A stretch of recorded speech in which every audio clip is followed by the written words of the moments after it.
Cimoooooooo! What's going on, guys? It's Cimo. Now today I want to do a card discussion on Leeching the Light. Now this card is going way back to the Shining Darkness. This card's probably just been sitting in your common box for God knows how long, and for lack of a better or worse pun, it's probably never seen the light of day either in competitive or casual play, mainly because the cards had no application. But for those of you who don't know, the effect reads: you select one face-up light monster your opponent controls, and all face-up attack position monsters you control gain attack equal to that selected monster until the end phase. Now this card is so old it doesn't even have fucking PSCT, so we can pretty much assume select would become target, and then after that, probably targeting would be the activation, and then your opponent would have a chance to respond to that, and then the effect or resolution would be all your monsters gaining the attack. But the reason I want to discuss this card is because it actually has some competitive viability right now. First and foremost, mainly because Blue Eyes decks are running rampant. You know, ever since Alternative Dragon was released, Blue Eyes is just taken over by storm. Not necessarily being the best deck, but you still see a ton of people playing the deck because it's so much fun to play. Now, Leeching the Light is really interesting against Blue Eyes because not only is the entire deck light, but the entire deck is filled with light monsters that have incredibly high attack. Meaning that any of your monsters, if you use this card, if you're targeting a Blue Eyes, are going to gain an additional 3,000 attack.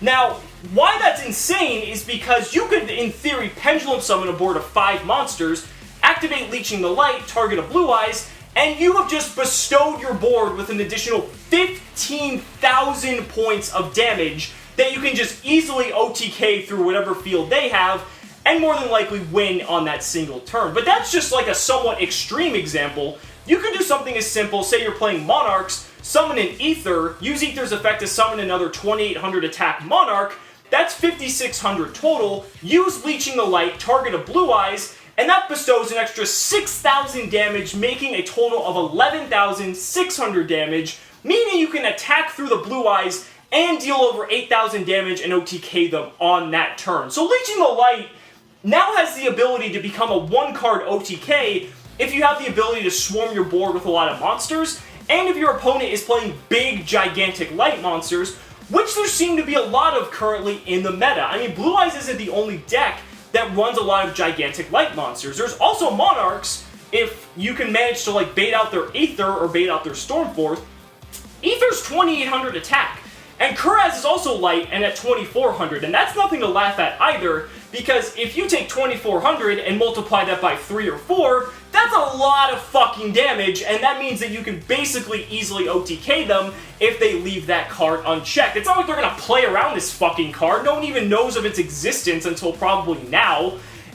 But that's not even where it ends. You can also use this against Burning Abyss / PK Fire, because I mean, you might as well just call it Beatrice Turbo, because that's what the deck really is. But Beatrice, guess what, is a light, and Beatrice is 2,500 attack. So you have a lot of valid light targets currently in the meta that are gigantic, and that even if you have 2 monsters, that's giving you anywhere from like 4,800 to like 15,000 damage, depending on the circumstances, that you're adding to your board.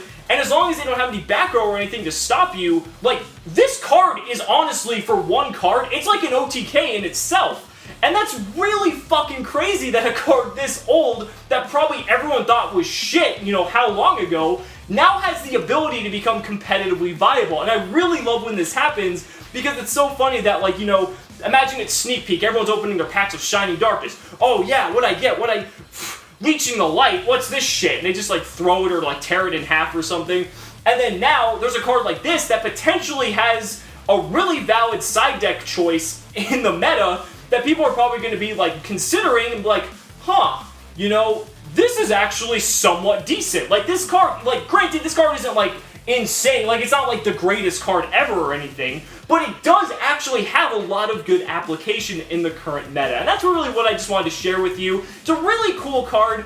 I think it actually has some chance to be, you know, you might see it in some side decks. It's something that might just, I guess, know about, if anything. But let me know down in the comments what you guys think about Leeching the Light, and if you think it has any competitive viability, or just what you think it has, you know, if you think that there's anything else that it could really combo with to make it really cool. I guess if you want to be like really fancy, you could summon the what is it? The Light Star Destroyer Kaiju to your opponent's field that has 3,300 attack, then activate this and give all your monsters 3,300. That would be fucking so dirty. Oh my god.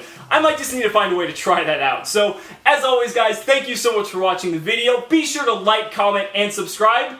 We'll see you next time. Cimoooooooo!